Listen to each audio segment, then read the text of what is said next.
The 12th of March 2019 is a day both Cristiano Ronaldo and Juventus will never forget. But to understand what happened, we need to go back in time, 3 weeks to that date, and that's when this one all started. Juventus faced Atlético Madrid at the Wanda Metropolitano in the Champions League round of 16 first leg. And for Cristiano Ronaldo, there was added pressure to this one. His first game back in the city of Madrid as a Juventus player, against a team he'd always managed to perform against every time. This particular match, though, was different.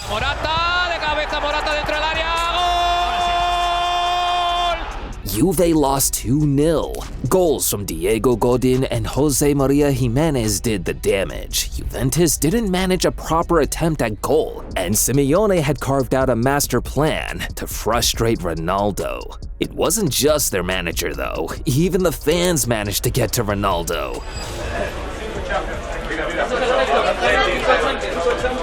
If you ever needed a sign the second leg was going to be epic, this was it. Ronaldo told the Atlético Madrid fans he'd see them in Turin, promising an exciting game. And on that day, the whole world tuned in to see the epic showdown. As soon as that whistle kicked off at the Allianz Stadium, it was game time. Only 25 seconds in, and Blaise Matuidi was already looking for a teammate in the box to create a chance, but the Atleti defense cleared. They came again. This time Matuidi's shot was cleared out for a corner, and as soon as the ball came in, it was chaos.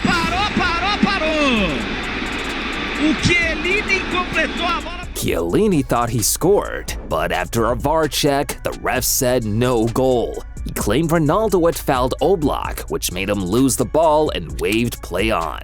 The statement was clear though, Juventus weren't here to play. Over the next 10 minutes, the game was tense. Juve started seeing the ball a lot on the left wing, but they couldn't make anything out of it. Atlético Madrid, on the other hand, was looking to see what they could get on the counter, and in the 22nd minute, they sent a gentle reminder to Juve that it could all change in a minute if they slipped up. Griezmann made the goalie work.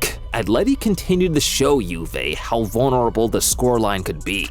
They already had a 2-goal lead, caused them to panic seconds after. But you see, all of this just meant one thing for Juve. It was time they upped the tempo. Federico Bernardeschi found himself in space again, put in a cross, and boom. Cristiano Ronaldo's header was on target at the far post in the 27th minute, 1-0 Juve. Now we had a match. Juve only needed one more to level the game on aggregate. But away goals were still a thing, meaning if Atleti scored, we would be in for a very tricky situation. Just 2 minutes after though, and Juve thought they should have had a chance for a second. But the ref said no chance when Mandzukic appealed for a handball. Play on. In the 31st minute, Juve came again. Bernardeschi was having a storming game down, and won a foul on CR7 turf. At least that's what we thought. Bernardeschi surprised everyone by taking it and almost scored. In the 34th minute, Juve came again. They combined down the left. Ronaldo slipped a pass to Spinazzola. He, in turn, played a cross into the box, and when Bernardeschi connected with the ball, it was almost something magical. Just slightly over the bar. Diego Simeone and his Atleti team look rattled, and the game had only just passed the 30-minute mark. The Allianz Arena was electric. Both teams continued looking for ways into each other after this. Bernardeschi was finding it very easy to enter the Atleti defense and almost put Mandzukic through on goal with a pass. Atleti continued to hold on and even managed a decent mini spell of possession. But in the 43rd minute, they should have been 2-0 down. Spinazzola's cross, but Ronaldo couldn't send the header in. Just before halftime, they had another glorious chance again. The ref blew the whistle for halftime, but anyone watching would have known this one was far from over. The next 45 minutes were going to decide it. Into the second half now, and straight from kickoff, Juve almost created another golden chance. Santiago Arias cleared the ball, else it could have been 2-0. In the 47th minute, Griezmann was with the ball on Juve's turf, but with very little support, he had no options. Juve won the ball back upfield, started the attack, got the ball into Bernardeschi from the right, and boom! Ronaldo with another header, 2-0, 2-2 on aggregate, and it was like someone had taken the roof off the stadium. Initially, the Atleti players claimed the ball hadn't gone over the line, but they forgot this was 2019, not 2009. We had goal line technology now, and it showed the ball had clearly gone over. At this point, the game had changed. 2-2 in aggregate meant if it finished this way, the game would go to extra time and maybe even penalties, except it didn't look like that. See, the Juve players were hell-bent on finishing this one inside 90 minutes, and so they came again. Bernardeschi's header in the 54th minute was just off target, but it was another warning sign. Diego Simeone knew if he didn't act fast or wasn't proactive, he'd watch the game disappear right in front of him. So he made a change. Angel Correa came in for Thomas Lemar in the 56th minute, and barely 2 minutes later, Correa offered a positive spark for Atleti. As soon as he came on and started winning fouls, the match was threatening to boil over. Correa coming on had disrupted Juve's flow. He was a threat to the defense now.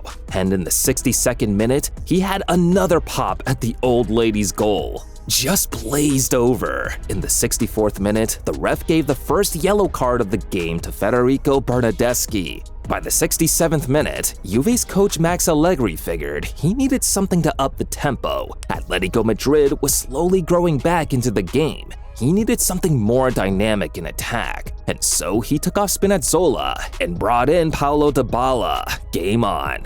The two managers had brought in Argentines, looking to change the game. In the next 3 minutes, they left the football and fights came in. Morata and Chiellini argued over a foul.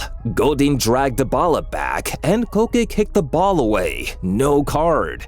The game was on the edge now. In the 73rd minute, after a foul on Ronaldo, Miralem Pjanic dinged the ball into the Atleti penalty box. And after feeling Juanfran on his shoulder, Mandzukic went down hoping the ref would give a pen, but he said no, play on. By the time the game entered the 80th minute, the tension was everywhere. We were now seeing more tackles than shots. Both teams were throwing everything at it just to score. Moise Kean had come on for Mario, and in the 82nd minute, he almost made an immediate impact. But he dragged his shot just wide. See guys, this was a sign of things to come. Juve knew how dangerous this 2-goal lead was. If Atleti scored, they'd have to score 2, else they'd be out. Time was also running out as well. The next goal was bound to be crucial. And in the 84th minute, all of that tension exploded when this happened. Foul on Bernardeschi. With VAR now, this one went in for a VAR check, and the whole stadium held its breath.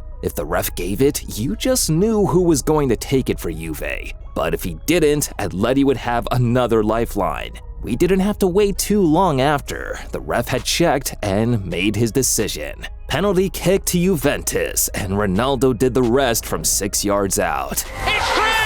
It's the record-equaling Champions League 8th hat-trick of Cristiano Ronaldo's career! 3-0 Juventus, the comeback was complete. He just scored a hat-trick in the game, his 8th Champions League hat-trick to tie him with Lionel Messi for the most hat-tricks in the competition. Sensational! Ronaldo had promised the Juve and Atleti fans a game in Turin, and he delivered, but the match still wasn't over. 6 minutes later, it was into the 90-minute mark, and the ref decided that for added time, it was going to have 5 more minutes. In the 91st minute, Ronaldo won a free kick off Vitolo, and the home crowd cheered hard. In added time, Juve did a proper job in keeping the ball, frustrating Atletico Madrid in the process, and pretty soon, added time was up. The game was over. Juve had done it. 3-0 versus Atletico Madrid. In truth, it was Ronaldo 3, Atletico Madrid 0.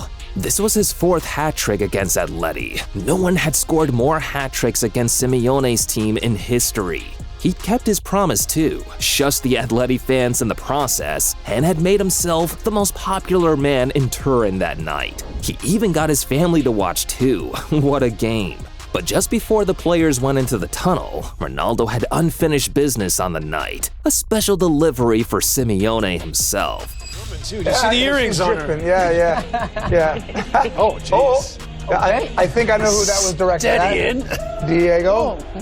Payback really was complete. He almost got a fine and UEFA ban for pulling this celebration. But after the game he just had, it was worth it. If you like this video and haven't subscribed to Goal Zone after this, that's illegal. Hit that button to the channel so you never miss out on any of the action.